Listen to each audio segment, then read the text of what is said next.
to not be first. Do we do enough? Well, I never shut up about it. It must have been about 16, 17. We nicked their guilt rings. Right, the bouncers' guilt rings. This is no good for me. That's the reality. If you want the honest truth, and I see it every day.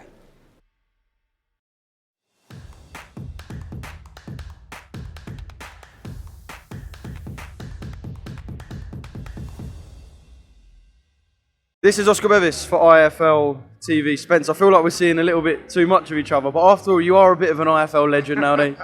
I am, mate. It's it's going well, mate. Yeah, we're seeing a lot of each other, and we're here today at the York Court, Bethnal Green, for the weighing of Caroline Dubois versus Rodriguez. Caroline, I love the fact you ain't gonna hear anything shit from her mouth.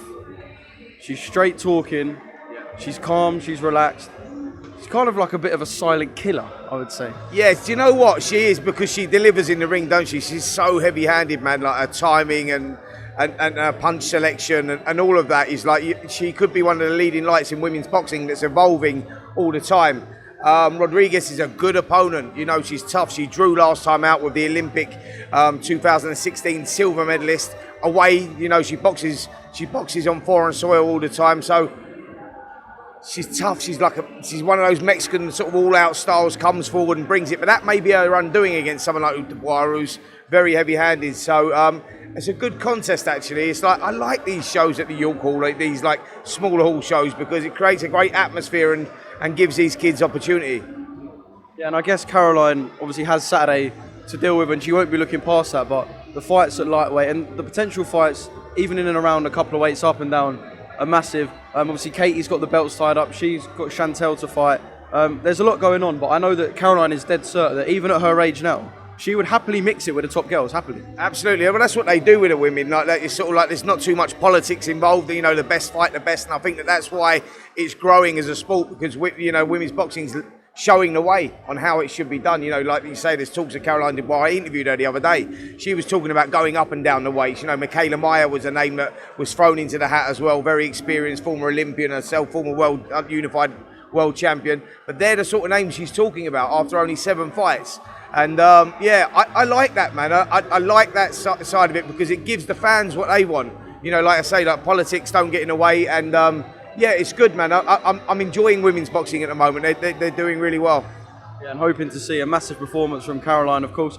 I know we spoke directly after Joyce Zhang, kind of in the aftermath now. I just want to see, or kind of get your thoughts on what Tony Bellew said. I guess you would have heard it by now. Yeah. That if Joyce didn't have the chin, the durability and the toughness, he'd be a British level fighter. Is that something you agree with? Well, like the chin and the durability of Joe Joyce was what got him to where he got to, you know, because he is what his name says, the juggernaut. You know, he steamrolled through his opponents. He's got a great engine, but he soaks up a lot of punches. But, you know, and he sort of broke the hearts of his opponents. And as we saw against Zhilei Zhang, that punch resistance seemed to have gone. We put it down to the first fight where he weighed sort of like 18 stone or whatever, come in.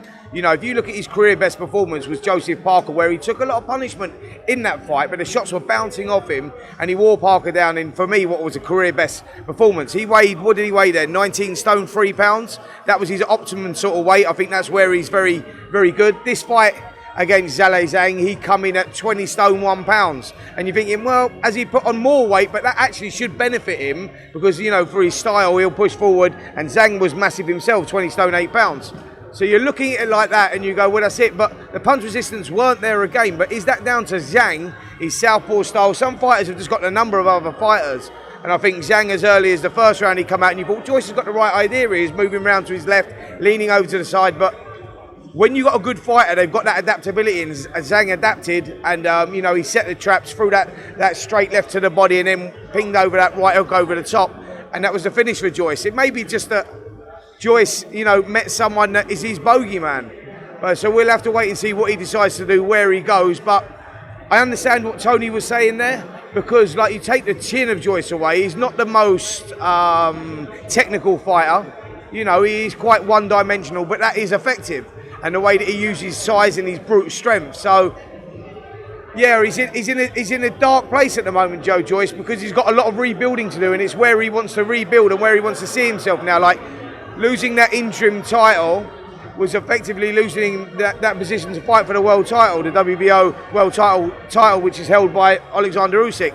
Now he's got to rebuild again. He's got to rebuild at a lower level, and it's whether he wants to do that. I mean, what I'm thinking is, you look at it like Daniel Dubois has come off that loss against Alexander Usyk, a great fight for both of them guys to see where they sit, in the ranks, would be Daniel Dubois, Joe Joyce return. I think that makes sense for both camps. But we'll have to see, man. It's like, yes, it's a tough road back for Joe Joyce. I love Joe, though, as a person. He's a beautiful human being, and you wish him the best, and so I hope he can rebuild. I hope he can come back, but yeah, it's going to be tough. Yeah, of course, we all want Joe to step back in the ring, of course, and Joe and Daniel is a massive fight. Conor Ben, we spoke about his return and kind of the politics and whatnot around it, but his performance, have you had time to watch out? Listen, I think his performance, what did we find from there? The fight was at 154, and I think what we saw there from Conor Ben, look, he put in a good performance. He done what he had to do. He had to, get off that ring rust. He'd been out for the best part of sort of 17 months or so. So, I think he put in a good performance. I think he done what he had to do, but he looked too small at 154. So, talking about fights with Chris Eubank at 160, I don't think sort of realistic. I mean, they'll probably make it because it makes sense on a commercial side of things, on a financial side of things as well. It would be a huge fight. But the fact remains that, this dark grey cloud still hangs over Conor because jurisdiction lifted the ban and cleared him to fight, but he's not cleared his name with those 2 foul tests, and that's what we need to see now. We need to, hopefully, that they can get something sorted with the British Boxing Board of Control, and if he doesn't do that, then it's not really good for boxing, is it? I think that's where we're at with it. But what I found out from that performance is that Conor's future, when he gets his name cleared, lies at 147. Just one final thing from me before the weigh-in kicks off. How good was it to see Anthony Yard, obviously fighting on TNT Sports Fighter, come onto Sky Sports, talk about Buatsi Aziz, say he wants Joshua Buatsi after.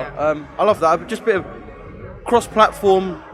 I love that. Yeah, same as that, mate. Like, I love Anthony Yard as well. He's misunderstood in many ways, Anthony Yard, because of the way that he boxes inside the ring and his persona, the way he carries himself. But when you actually know him as an individual, he's a great guy, really nice guy, and I wish him all the best. He didn't go through that system of, ABAs and fighting through England, etc. He'd done it sort of like on Ross Minter's shows, Queensbury Boxing, like sort of semi-pro sort of shows and a little bit of white-collar boxing, and then went straight in there. So he's learnt his trade on the job. He's an exceptional talent. I thought about the fight against Beterbiev, he put in a great performance. He come up short, and then that is the great fight that we want to see in it. I know that he was talking about the winner of Dan Aziz, Joshua Buatsi. I think there's more history between him and Joshua Buatsi. I think he's hoping Buatsi wins that fight. But how good is that, though, that, he's sort of talking about that fight next. And it makes sense as well, because we don't know what Dimitri Bivol's doing. So, in the meantime, WBA number 1 and 2, Joshua Buatsi and Dan Aziz fight it out. And the winner fighting Anthony Yard would be absolutely sensational. And it would be great to see. It's good that the promoters are working together like that, and hopefully we can get that fight on. Yeah, I was going to say, he was talking a lot directly about Buatsi, and you're right, I guess, because there's more history between them, but it's a wicked fight on the 21st, and in no way count Dan Aziz out of that fight. The man is a dog. You can't, you know what, if you would have asked me this question 18 months ago, it would have been quite easy answer for me in saying Joshua Buatsi would win that fight comfortably, but like Dan Aziz has done it the old school way, the hardcore way, where he's gone through that sort of southern area, English, British, Commonwealth, European, done it on the road, done it in the other guy's backyard. A bit like his hero, Marvin Hagler, who had to go through that as well, and he moulds himself on that, and there's a lot of similarities between him and Hagler, as in career-wise. But you know what, I like what Dan does, and he's a workhorse, and he pushes forward. Buatsi's the more spiteful of the two, but you're looking at the fight now and going, fuck, I don't know who wins this. And I really am, I'm flicking one way and the other. So, I mean, I'm just glad that they're both putting it on the line, like I say, because they've both got world rankings, high world rankings, and it's good to see, man. It's good for British boxing that them two are going at it at the O2 on the 21st of October. So, really looking forward to that show. To not be first. Do we do enough? Well, I never shut up about it. It must have been about 16, 17. We nicked their guilt rings. Right, the bouncer's guilt ring. This is no good for me. That's the reality. If you want the honest truth, and I see it every day,